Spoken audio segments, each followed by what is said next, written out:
My grandfather Santo raised chickens in southern Rhode Island on the homestead that I grew up on. Every 16 weeks, the typical time it took to raise chickens in those days, he would bring 20,000 birds to New York City to be sold at the kosher markets. He recalled that in the 1950s, practically overnight, a new bird was introduced that would replace all others, one that grew faster and larger than any before and opened the door to a new industry while closing the door on another. That bird, it turns out, is the Cornish cross. A product of Green Revolution industrialization, it has defined the meat chicken industry. It emerged in the 40s and 50s through a decade of the National Chicken of Tomorrow contest that was sponsored by the USDA and A&P supermarkets.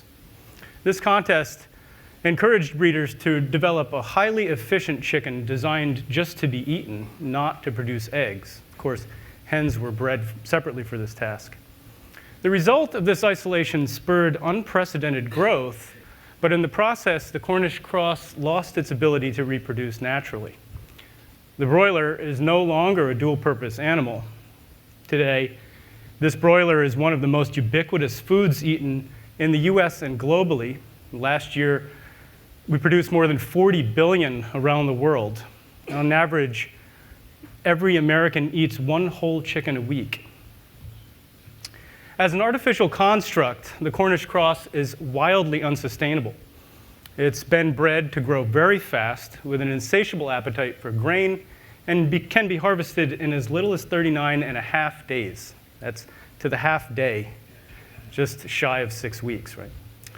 It's lost its instincts to forage and to scratch or fly. These are seen as unnecessary traits for modern mass production. It has no ability to have sex on its own. Seriously, it cannot reach maturity or produce and fertilize eggs. Factory hatched chicks are produced and sold through the Postal Service. Its bones and organs commonly fail prematurely as a result of the strict focus on rapid muscular development. For holistic grass-based farms like ours here at Stone Barns, the Cornish cross is not the bird of choice. Yet, there is largely no other choice on the market for us. So I have many problems with raising this bird. One is ethics.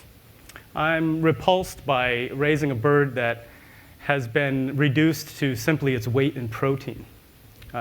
These are creatures whose wild jungle ancestors have been bred with dignity and respect around the world for thousands of years. Two is ecology. These chickens are not well integrated into a food farm ecosystem. They don't scratch or root around, so they can't perform their innate ecological services on the farm, such as eating pests or breaking pathogen cycles for cows and sheep. And three is about taste. The extremely fast-growing, grain-fed, inactive creatures have become bland. Thus, the common adage, tastes like chicken. Farmers like me are a part of a modern agroecological system, and we'd like to find a new chicken. So what would win the Chicken of Tomorrow contest if it were held to our standards today? We think the answer is a dual-purpose chicken, one that can live a full, healthy life, humanely and mainly outdoors, and be valued both for its delicious meat quality and its egg-laying capability. A breed that has the capacity to reproduce on the farm and can express its true chickenness through foraging instincts. This year at Stone Barns, we have taken on a challenge of finding such a dual-purpose chicken. Working with Dr. Bridget McCrae at the Delaware State University, we have focused on the Delaware breed. It was the prominent parent line for the Chicken of Tomorrow winners, but its breeding has been largely repressed over the years for egg laying.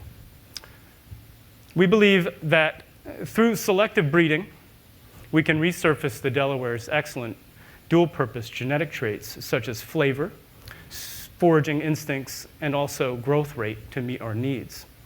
Stone Barns is one of several innovative farms currently raising Delaware flocks and trialing their performance as part of an integrated, diversified farm system. We recognize that the chicken industry is a very finely oiled machine. However, the chicken is not a machine. Trying to solve incongruity in these systems is a real challenge. Without commercial access to appropriate genetics, it's necessary for us to breed and incubate our own flocks to see improvements. Incubation generally results in equal parts male and female.